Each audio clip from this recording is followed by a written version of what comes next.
सबसे पहले पटना से खबर। आज महागठबंधन की बड़ी बैठक है और थोड़ी देर में महागठबंधन की आज बैठक है। कांग्रेस और आरजेडी के बड़े नेता इस मीटिंग में शामिल होने वाले हैं। विधानसभा चुनाव की तैयारी को लेकर यहां पर चर्चा होगी। देखिए, अब चूंकि बिहार के अंदर विधानसभा के चुनाव होने जा रहे हैं और इसी कड़ी में आज महागठबंधन की ये बैठक अब से कुछ देर बाद शुरू हो जाएगी।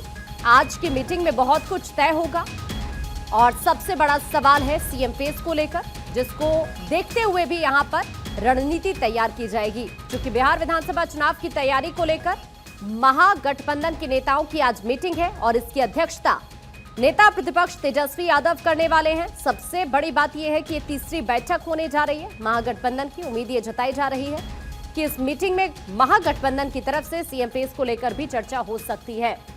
सर्वेश इस वक्त हमारे सहयोगी हमारे साथ जुड़ रहे हैं ज्यादा जानकारी के लिए। सर्वेश, मीटिंग को लेकर क्या अपडेट है?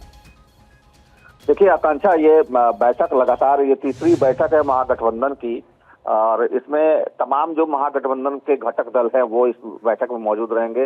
मुकेश सहनी मौजूद रहेंगे, सीपीआई एमएल और सीपीएम के नेता मौजूद रहेंगे। इसके अलावा कांग्रेस के कृष्णा अल्लावरू और प्रदेश अध्यक्ष राजेश राम, ये तमाम लोग तेजस्वी यादव के साथ वहां मौजूद रहेंगे।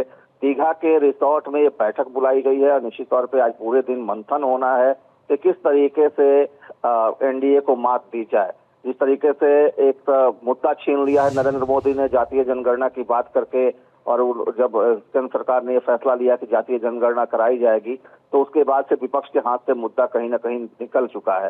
तो ऐसी परिस्थिति में अब आगे क्या रणनीति होगी, चुनाव में किन मुद्दों पर चुनाव लड़ा जाए, इन तमाम चीजों की एक तरह से आज इस बैठक में उस पर मंथन किया जाएगा। साथ ही नेता कौन बनेंगे महागठबंधन के, सीएम का फेस कौन होगा, इसको लेकर भी आरजेडी के अंदर थोड़ी बेचैनी है। आरजेडी चाहती है कि इस पे मुहर लग जाए तेजस्वी यादव के नाम पर। हालांकि कांग्रेस लगातार इसको लेकर कहीं ना कहीं विरोध करती नजर आई है और कांग्रेस की तरफ से लगातार यही कहा गया है कि जब बहुमत आएगा उसके बाद नेता तय किया जाएगा। तो इस तरह से कहा जाए तो आपसी सामंजस्य बिठाने की कोशिश और साथ ही अपनी ताकत का दिखाने की भी कोशिश आज के बैठक के जरिए की जाएगी। आकांक्षा, जाहिर तौर पर और सीएम फेस को लेकर भी चर्चा होना यहाँ पर देखिए लाजमी हो जाता है सर्वेश। और सबसे बड़ी बात ये भी है सीट शेयरिंग को लेकर भी, क्या हम ये कहें कि आज यहाँ पर बहुत कुछ तय हो सकता है? जी देखिए, 70 सीटें तेजस्वी यादव ने ऑफर किया है कांग्रेस को। हाँ। कांग्रेस हालांकि इस पे राजी नहीं है। कांग्रेस की डिमांड है कि 90 सीटें उसको मिले। मतलब वो एक तरह से कहा जाए तो 90 सीटों पे कांग्रेस अड़ी हुई है और तेजस्वी यादव ने 70 सीटों की पेशकश की है कांग्रेस के लिए।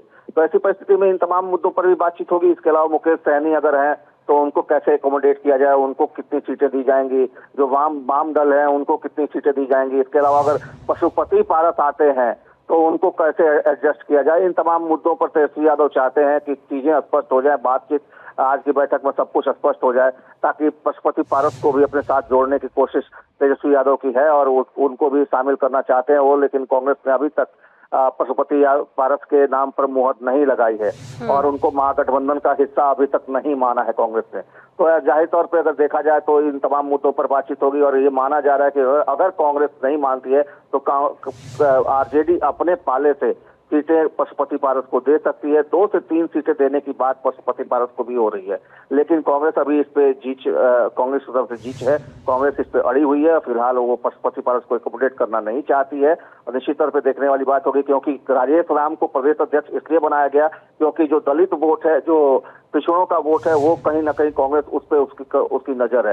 तो ऐसी परिस्थिति में अब साफ हो गया है कि पशुपति पारस को एकोमोडेट करना मुश्किल हो रहा है। तो इन तमाम मुद्दों पर बातचीत होगी। मुकेश सहनी के ऊपर बातचीत होगी कि मुकेश सहनी कितनी सीटें चाहते हैं। मुकेश सहनी 15 से 20 सीटों की डिमांड कर रहे हैं। तो ये तमाम मुद्दे हैं जिसको लेकर आज ये लोग बैठेंगे। तो बैठक में इन तमाम मुद्दों पर बातचीत होगी और साथ ही अपनी ताकत दिखाने की भी एक कोशिश है कि महागठबंधन एकजुट है। एनडीए को ये मैसेज भी देना है और साथ साथ जो आरजेडी के अंदर सीएम फेस को लेकर, तेजस्वी को सीएम फेस बनाए जाने को लेकर बेचैनी है, उस बेचैनी को भी दूर करने की आज कोशिश की जाएगी। आकांक्षा, ठीक है सर्वेश, अभी के लिए आपका शुक्रिया जानकारी साझा करने के लिए। देखिए, इससे पहले 17 अप्रैल को भी बैठक हुई थी, फिर उसके बाद 24 अप्रैल को भी बैठक हुई और आज ये तीसरी बैठक यहां पर बिहार चुनाव को लेकर महागठबंधन की होने जा रही है, जिसमें मंथन किया जाएगा। सीट शेयरिंग का जो फॉर्मूला है उसको लेकर यहां पर रणनीति तय की जाएगी, क्योंकि इससे पहले आप देख रहे हैं नाराजगी अलग अलग दलों के बीच में खासतौर पर कांग्रेस की अगर बात की जाए।